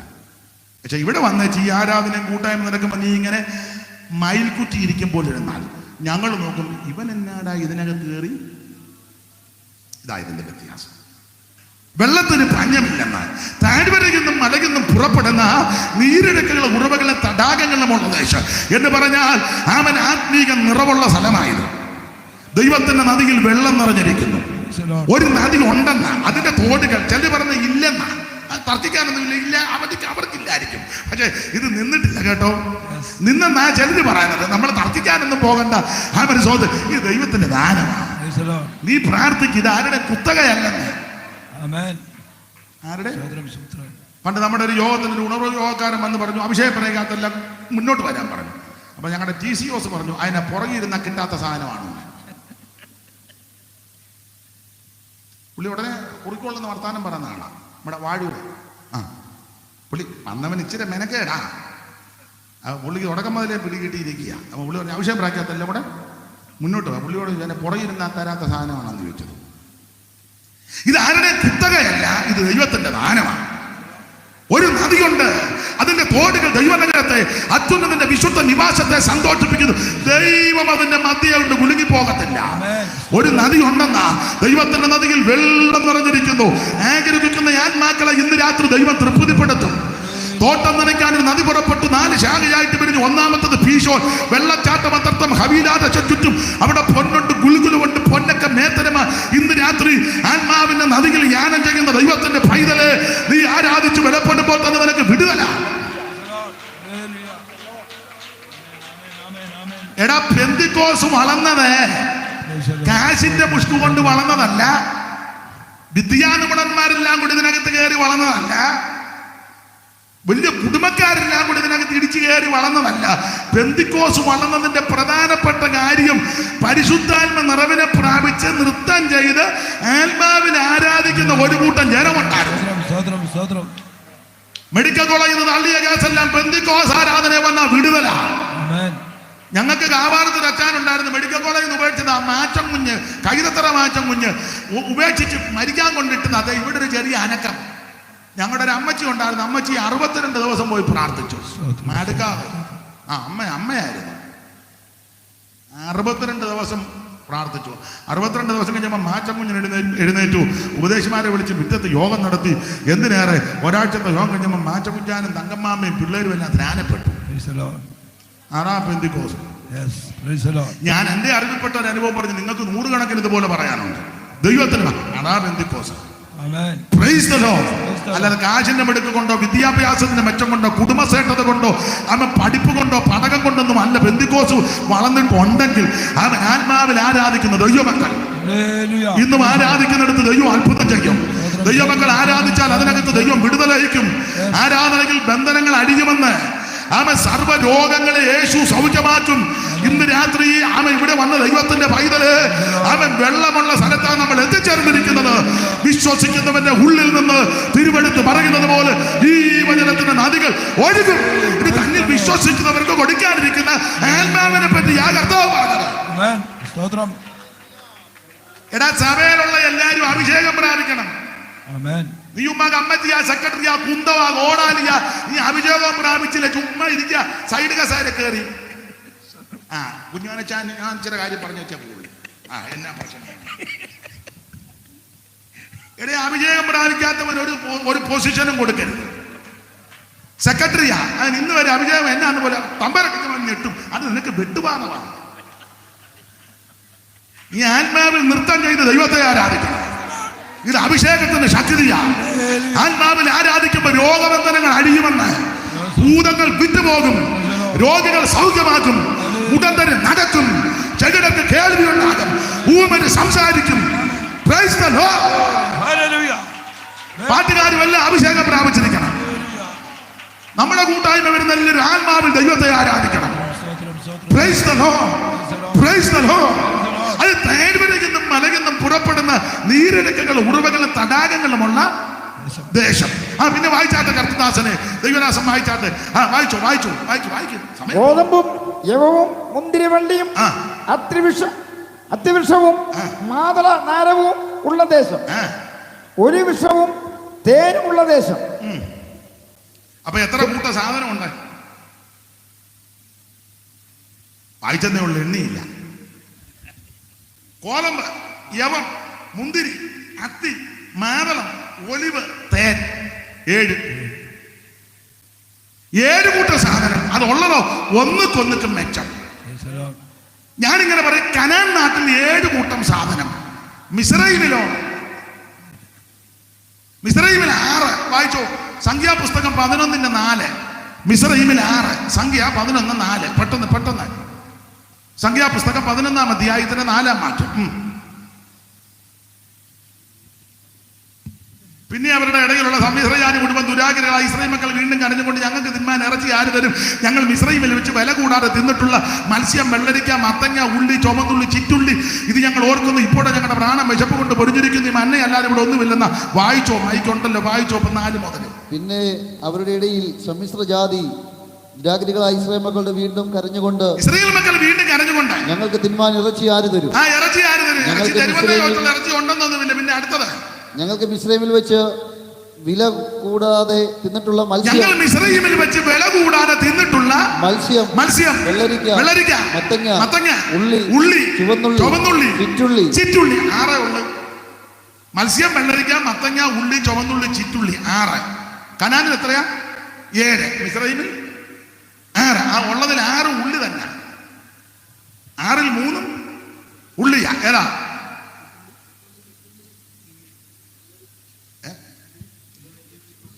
ഉള്ളി, ചുവന്നുള്ളി, ചിറ്റുള്ളി എന്ന് പറഞ്ഞാൽ കൊച്ചുള്ളി, സവോളയും വെളുത്തുള്ളി.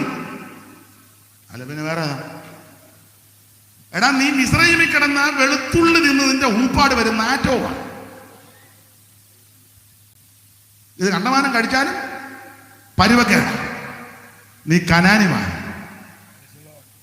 അവിടെ വില കൂടാതെ തിന്നിട്ടുള്ള മത്സ്യം, വെള്ളരിക്ക, മത്തങ്ങ, പിന്നെ കൊച്ചുള്ളി, ചുമന്നുള്ളി, സവോള അടിച്ചവന്റെ എല്ലാം ഊപ്പാട് വന്നു. എല്ലാ ആഴ്ചയും സവോളയല്ലേ?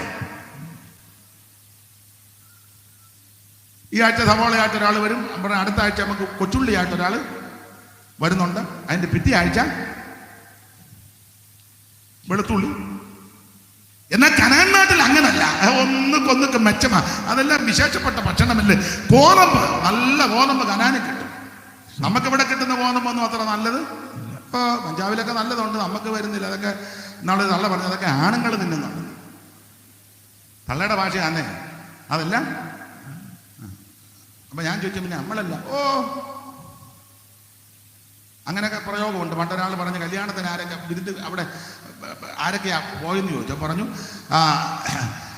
അവര് ആണുങ്ങൾ 4 പേരും ഉണ്ടായിരുന്നു, പിന്നെ തങ്കമ്മയും മേഴ്സി ഉണ്ടായിരുന്നു, പിന്നെ തങ്കച്ചനും ഉണ്ടായിരുന്നു. അപ്പൊ തങ്കച്ചൻ ഏത് പെടും? അവൻ ആണുങ്ങൾ 3 പേരും ഉണ്ടായിരുന്നു, തങ്കമ്മയും മേഴ്സി ഉണ്ടായിരുന്നു, പിന്നെ തങ്കച്ചൻ ഉണ്ടായിരുന്നു. അപ്പൊ തങ്കച്ചൻ ഏത് പെടുവെന്നുള്ളതാണ്. അപ്പൊ ചുരുക്കി പറഞ്ഞ, നല്ല ഗോതമ്പ് അതൊക്കെ എക്സ്പോർട്ട് ചെയ്ത് പോവുക. നമുക്ക് നല്ലതൊന്നും അല്ല കിട്ടുന്നത്. നമുക്ക് കിട്ടുന്നതല്ല അതിൻ്റെ 4-ാം തരമൊക്കെയാണ് കിട്ടുന്നത്. അതാ ചപ്പാത്തി ഉരുട്ടി പിന്നെ എഴുന്നേറ്റ് നിന്ന് കഴിക്കണം. ചപ്പാത്തി കിട്ടും. ചപ്പാത്തി ഇച്ചിരി താമസിച്ച് കഴിഞ്ഞാൽ ചപ്പാത്തി ചോദിക്കും, ബേബി എന്നാണ് താമസം എന്നാന്ന് ചോദിക്കും. ചപ്പാത്തി ഇങ്ങനെ നിൽക്കുക. അതിന് നമ്മുടെ ആൾക്കാർ ചപ്പാത്തി കൊടുക്കുമ്പോൾ നിങ്ങൾ കണ്ടില്ലേ, പാസ്റ്റർമാരൊക്കെ ഞങ്ങളൊക്കെ ചെയ്ത് ആദ്യം പറിച്ച് കീറി അങ്ങ് ഇടും. ചാന്ന് പറിച്ച് കീറി ഇടുക. ഇട്ടച്ച് പറഞ്ഞ് ഇച്ചിരി ഗ്രേവി കൂടുതൽ ഒഴിച്ചോളാം. ഇത് ഒഴിച്ചാലും ഉടനെ എടുക്കുകയല്ല, കുറച്ച് നേരം നോക്കിയിരിക്കും കുതിരാൻ. അപ്പൊ ഇത് നല്ല സാധനമല്ല. സ്തോത്രം. നല്ല സാധനമൊക്കെ കയറിപ്പോയി. എന്നാൽ കനാനിലെ ഗോതമ്പ് ഏറ്റവും മെച്ചപ്പെട്ട ഗോതമ്പാണ്. അല്ല, ഗോതമ്പിന്റെ ക്യാമ്പ് നല്ല ഗോതമ്പ് എന്ന് പറഞ്ഞാൽ, ഈ കൃപയിൽ വന്നു കഴിഞ്ഞാൽ നിനക്ക് ഈ വചനത്തിന്റെ മർമ്മം വെളികൊണ്ടു. അനേക കർത്തദാസന്മാർ മൺമറഞ്ഞവർ ഇപ്പോഴുള്ള അനേക ദൈവദാസന്മാർ അത് എഴുതി വെച്ചതല്ല. ദൈവസന്നിധി മുട്ടുമടക്കി പ്രാർത്ഥിച്ച് വചനം ധ്യാനിച്ച് വചനത്തെ വചനം കൊണ്ട് തെളിയിച്ച് നല്ല അനുഗ്രഹിക്കപ്പെട്ട വചനം അത് ഇതിനകത്ത് വന്നാലേ കിട്ടുള്ളൂ. അതാ ഈ മാർഗത്ത് വരാൻ പറഞ്ഞു. അത് പെന്തിക്കോസ്തിന്റെ സഭകളൊക്കെ അടിസ്ഥാനമിട്ട് ഉറപ്പിച്ചത് പഴയ പിതാക്കന്മാര് നല്ല ഒന്നാം തരമായിട്ട് ബൈബിൾ ക്ലാസ് എടുക്കുമായിരുന്നു. അടിസ്ഥാനം ശരിയാക്കി. ഇപ്പം ബൈബിൾ ക്ലാസ് ഒന്നും വെച്ച ആൾക്കാർ ഇപ്പൊ എല്ലാം അങ്ങ് ഫയർ മീറ്റിങ്ങും പവർ കോൺഫറൻസും അഗ്നിമഴയും തീമഴയും കൽമഴയും പെരുമഴയും ഡുനാമീസും ഉള്ള എന്നാന്ന് പോലും അറിയാതെ അടിസ്ഥാനം വചനത്തിൽ അടിസ്ഥാനം ഇട്ട് നല്ല അടുക്കടക്കായിട്ട് വചനത്തിൽ അടിസ്ഥാനപ്പെട്ട് പണിയണം. അപ്പോൾ കോതമ്പ് നല്ല കോതമ്പ് ഇതിനകത്ത് കിട്ടും. ആ കോതമ്പ് യവോ മുന്തിരി അത്തി മേതളോ ഒലിവും ഒന്നൊക്കെ മെച്ചമാ. എല്ലാം വ്യാഖ്യാനിക്കാൻ നേരമില്ല. അത്തി രോഗശാന്തിയെ കാണിക്കുന്നതാണ്. അത്തിപ്പഴക്കട്ട കൊണ്ട് വരുവിന്മേൽ പുരട്ടിയപ്പോൾ സൗഖ്യമുണ്ടായി. മുന്തിരി നിനക്ക് ഉന്മേഷമുണ്ടാക്കും. അതുകൊണ്ടല്ലേ ഉത്തമഗതിന്റെ വാക്യം മുന്തിരികട നൽകി എന്നെ ശക്തീകരിക്കണം, നാരങ്ങ നീര് നൽകി എന്നെ തണുപ്പിക്കണം. കാരണം നമുക്കറിയാമല്ലോ പണ്ട് ദാവീദിന്റെ കാലത്ത് യുദ്ധം ഉണ്ടായി കഴിഞ്ഞപ്പോൾ ദാവീദിന്റെ ഭാര്യമാരെയും പിള്ളേരെയും എല്ലാം പിടിച്ചോണ്ട് പോയി അമാലേക്കര് വന്ന് പട്ടണമെല്ലാം തീയിട്ട് ചുട്ട് സിക്ലാഗെല്ലാം കത്തിച്ച് ദാവീദ് തിരിച്ചു വന്നപ്പോൾ ആകെ പരിവക്കേടായി. ദാവീദ് ബലമില്ലാതാകുവോളം കരഞ്ഞു. അപ്പോൾ ജനമെല്ലാം കൂടെ ദാവീദിനെ കല്ലെറിയാൻ പദ്ധതി കിട്ടു. ദാവീദോ തന്റെ ദൈവത്തിൽ ധൈര്യപ്പെട്ടു. നിങ്ങൾക്ക് ആ പാകം പിടിക്കുമ്പോൾ അറിയാം. ദൈവത്തിൽ ധൈര്യപ്പെട്ടപ്പോൾ ദാവീദ് പെട്ടെന്ന് അബ്യാഥാർ പുരോഹിതനോട് പറഞ്ഞു ഏഹോദ് കൊണ്ടുവരാൻ പറഞ്ഞു. ഏഹോദ് അങ്ങോട്ടെടുത്തിട്ട് ദാവീദ് ദൈവത്തോട് ആലോചന വെച്ച് കർത്താവേ ആ പരീക്ഷയുടെ പുറകെ പോണോ? നമ്പുരാൻ പറഞ്ഞു പൊക്കോ, നിന്റെ കയ്യിൽ ഏൽപ്പിക്കും. അങ്ങനെ ദാവീദ് 100-600 പേരെ കൂട്ടിക്കൊണ്ട് യാത്ര ചെയ്ത് ഇങ്ങനെ അവരുടെ പുറകെ പോയപ്പോൾ ബെസോർത്തോട് കിടക്കണം. ബെസോർത്തോട്ട് ഇങ്ങനെ വന്നപ്പോൾ 400 പേര് പറഞ്ഞു ഞങ്ങൾക്ക് അക്കരെ വരുന്നില്ല, ഞങ്ങൾ പണ്ടൊക്കെ യോർദാൻ കടന്നതാ. പണ്ട് ഞങ്ങൾ ചെങ്കടല് ഞങ്ങളുടെ ഗ്രാൻഡ് ഫാദറാണ് പണ്ട് ചെങ്കടൽ ജീസസ്. ഇവൻ പഴയ ചരിത്രമെല്ലാം പറഞ്ഞിരിക്കുക. ഇവന് കൈത്തോട് പോലും ചാടാൻ കൊള്ളുകയില്ല. അപ്പൊ ഇവര് പറഞ്ഞു ഞങ്ങൾ അക്കരയ്ക്ക് വരുന്നില്ല. അച്ഛാ ദാവീദ് പറഞ്ഞു നമ്മളെല്ലാം അവന്റെ പുറകെ പോകാനാണ് ഇറങ്ങത്തില്ല. അതേ സമ്മതിച്ചു. പക്ഷെ ഞാൻ ദീർഘവർഷങ്ങളായിട്ട് വേല ആട്ടോ. പിന്നെ വകുപ്പ് പറയും എൻ്റെ ഗ്രാൻഡ് ഫാദറാണ് പണ്ട് ചെങ്കടൽ കടന്നത്. ഡാഡി കടന്ന ചരിത്രം ഡാഡിയുടെ പുസ്തകം എഴുതിയിട്ടുണ്ട്. ഡാഡി റെഡ്സി. എൻ്റെ ഫാദർ യോർദാൻ കടന്നതാണ്. പിന്നെ അച്ഛൻ എന്നെ കൈത്തോട് കിടക്കാൻ മേലാതെ പറഞ്ഞു നിൽക്കുന്നത്. അതൊന്നും ഞാനിപ്പം വിവരിക്കുന്നില്ല. ചുരുക്കി പറഞ്ഞ ദാവീദ് പിന്നെ ഉടക്കുണ്ടാക്കാതിരിക്കാൻ പറഞ്ഞ എന്നാ ഇവിടെ തങ്ങ്, ഞങ്ങൾ പോയിട്ട് വരാം. ബാക്കിയുള്ളവരുമായിട്ട് അക്കരെ കയറി അങ്ങോട്ട് ചെന്നപ്പോൾ നിങ്ങൾ ആ പുസ്തകം വായിക്കുമ്പോൾ അറിയാം വടിയിൽ വെച്ച് ഒരുത്തനെ കണ്ടു. ഇവൻ രോഗിയായിട്ട് ക്ഷീണിതനായിട്ട് ഇങ്ങനെ വഴി കിടക്കുക. അവനെ പൊക്കിയെടുത്ത് ദാവീദിന്റെ അടുക്ക കൊണ്ടുവന്നു. അതാ 30-ാം അധ്യായത്തിന്റെ 13-ാം വാക്യം വായിക്കുക. ശമൂവേലിന്റെ 1-ാം പുസ്തകം 30-ാം അധ്യായത്തിന്റെ 13. അത് വായിച്ചെങ്കിൽ അത് ഒക്കുവുള്ളത് കൊണ്ടാ 30-ന്റെ 13 ഒന്ന് വായിച്ചു പെട്ടെന്ന്. ദാവീദ് അവനോട് നീ ആരുടെ ആള് എവിടുത്തുകാരനെന്ന് ചോദിച്ചതിനെ അപ്പൊ ചോദിച്ചു നീ ആരാണ് എവിടുത്തുകാരനാ? കാര്യം ചോദിക്കണമല്ലോ. IPC ആണോ, ചർച്ചക്കോടാണോ, അസംബ്ലീസ് കോഡാണോ, സ്വതന്ത്രമാണോ, നെയ്യലാണോ, പെനിയലാണോ, ഗ്ലോബലാണോ, അന്തർദേശീയമാണോ, ഇൻഡിപെൻഡന്റ് ആണോ, ചോദിക്കണ്ടേ? പിന്നെ അല്ല നീ ആരുടെ ആൾ എവിടുത്തുകാരൻ? അപ്പൊ അവൻ എന്നാ പറഞ്ഞേ? ഞാനൊരു മിസ്രയീമ്യ ബാല്യക്കാരൻ, ഒരു അമാലേക്കിന്റെ ഭൃത്യൻ. 3 ദിവസം മുമ്പ് എനിക്ക് ദീനം പിടിച്ചു പിടിച്ചപ്പോൾ എന്റെ യജമാനനാകുന്ന അമാലേക്കൻ എന്നെ വഴിയിൽ ഇട്ടേച്ചു പോയി. ഒരു ദൂര് ഞാൻ പറയാം, നിങ്ങൾക്ക് അറിവുള്ള കാര്യമാ, ഓർപ്പിക്കുക. ഇവന്റെ ആയുസ് മുഴുവൻ അമാലേക്കിനെ സേവിച്ചവനായി ഈ മിസ്രയീമ്യൻ. കരുത്തുള്ളവനാ, കഴിവുള്ളവനാ. മിസ്രയീമ്യന് നെടുപ്പമുള്ളവരല്ലേ, നല്ല മിടുക്കന്മാരാ. ഇവന്റെ ആയുസ് മുഴുവൻ അമാലേക്കിനെ സേവിച്ചു. എന്നാൽ 3 ദിവസം മുമ്പ് ഇവന് ദീനം വന്നപ്പോൾ ഇവന്റെ യജമാനനാകുന്ന അമാലേക്കൻ ഇവനെ വഴിയിലിട്ടേച്ചു പോയി. ഒരാത്മീക പാഠം പറയാം.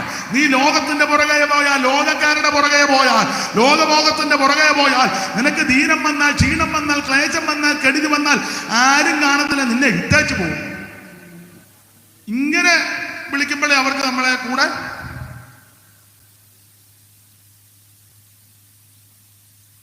ചിലപ്പോൾ ഒരു കമ്പോകോല കൈ തന്നെന്നും വരും. അവർക്ക് അന്നേരം മതി.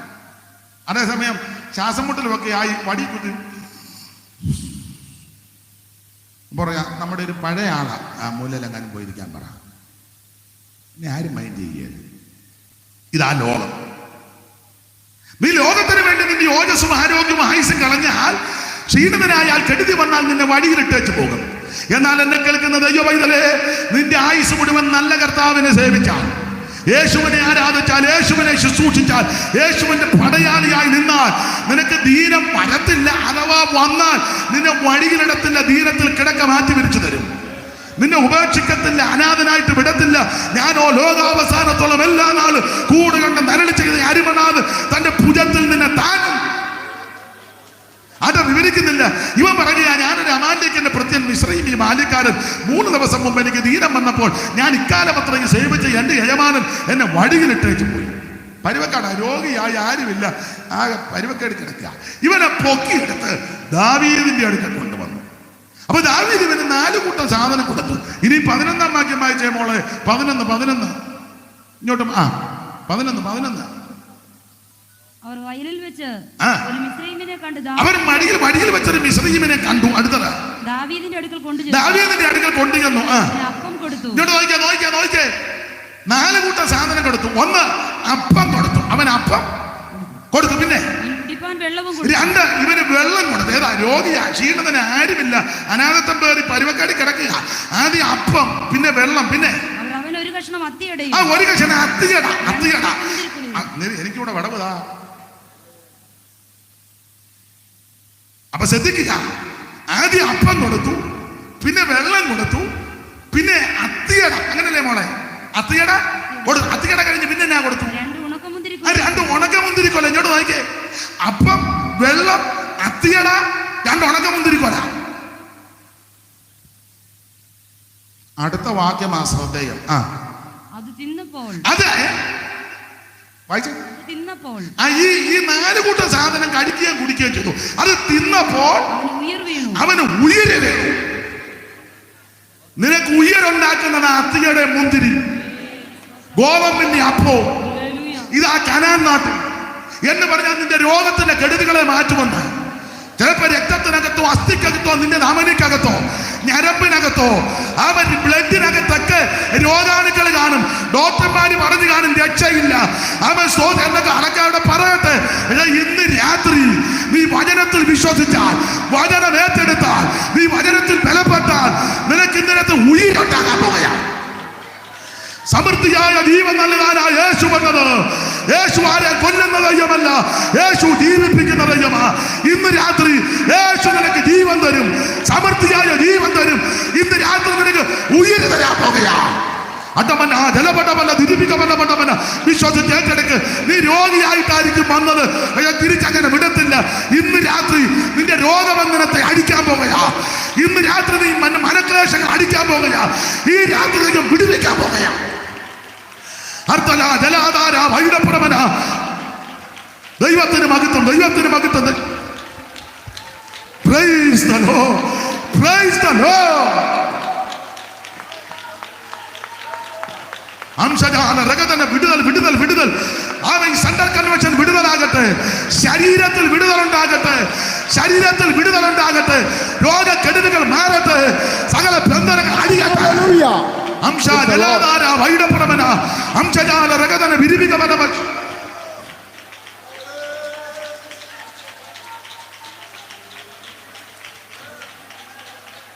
Praise the Lord. Hallelujah. കരമുയർത്തി ഹല്ലേലൂയ പാട്.